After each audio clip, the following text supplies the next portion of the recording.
Hey guys, what's up? It's Matt, and I wanted to take a look at this LTC AI camera. Now, why am I looking at this? I just looked at an LTC camera, and because I was a little bit disappointed, they recommend I try this one, and thought that perhaps I'd like it a lot better. And I do, but I also don't, so let's talk a little bit about it. Using it for streaming may not be the most optimal thing to do, because what we're facing here is kind of one of the same problems. There's no depth of field, no ability to change the focus, and the biggest problem being there's a little bit of graininess, and this is probably owed to the fact that it's a pretty low quality sensor that's in there. So while it's 1080p and can do some higher frame rates, it still kind of suffers from a grainy or noisy looking background when you're recording. Another minor gripe I have too is you're going to hear the motor when it pans left and right in this demo I'm about to show you, so listen for that and just also be aware if that's something that's going to bother you. So one of the cooler features of it is the ability to pan. If you cause motion in a certain area, the sensor will pick it up and pan to it. For instance, we're talking about this today. This is the camera box right here. You can see how washed out it looks. That's part of what I was talking about. But if I pull it down and go back to talking, it comes back to me and starts looking at me.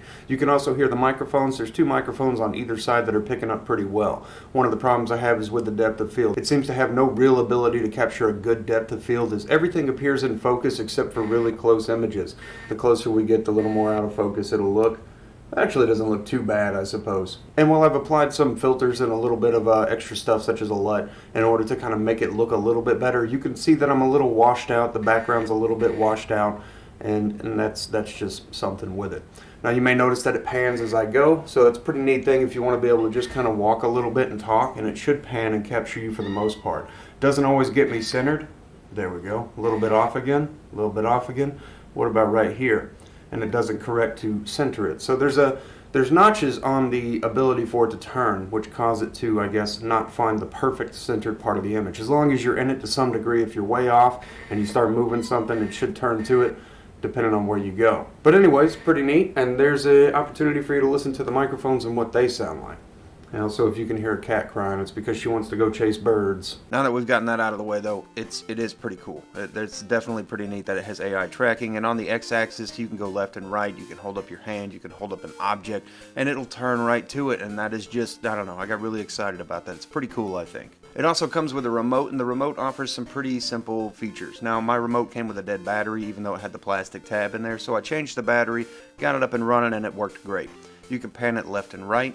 You can change the brightness on the default part of the camera up and down with, the up and down buttons there. You can reset it back to normal by pressing that middle button. You can do a mirror mode, so if you're somebody that's dancing and trying to see kind of a mirrored image of yourself, you can do that. And that's even what they listed as if you're doing like dancing or yoga or something, I don't know. And of course, you can disable the AI tracking if you're having issues. Let's say you're streaming and you always reach for a drink and your camera wants to follow your hand. You can turn that off if you don't want it to pan, though the panning part is pretty neat. And while like most cameras, it can sit pretty easily on the monitor, but it also includes a tiny tripod stand if that's something you would prefer, which means there is a threaded mount on the bottom if you wanted to mount it on something other than your monitor or a taller tripod.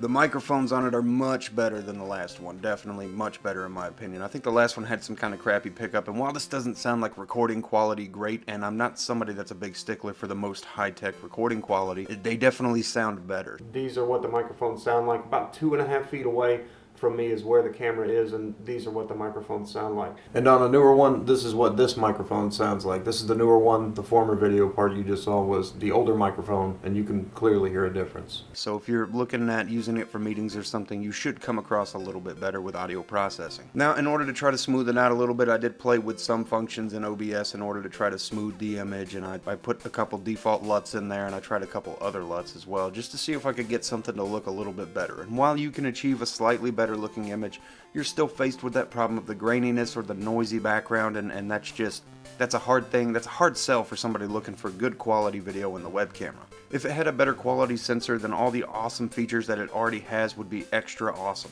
I tried this in some low light situations as well, and the low light, anywhere that I have light, still a little bit washed out. And again, I hate to harp on it, but it's really probably just its ability with aperture and that low quality sensor to kind of give you that good clean picture. But this is something I'm sure that they're aware of to some degree, and if they're looking to make a higher tier camera, they're just gonna have to do something better there. Overall, it's a really cool camera, and it'll get the job done. But if you're looking for some studio quality, nice looking camera, I just can't get behind it for the image quality. But if you're just looking for an everyday kind of fun camera to have, or something to use as like an at-home security camera, even a webcam security camera, it might be a good option for you. Anyways guys, I hope this was somewhat helpful and useful to you. I hope you guys have a great day, night, whatever it is, and I'll see you in the next video that I do.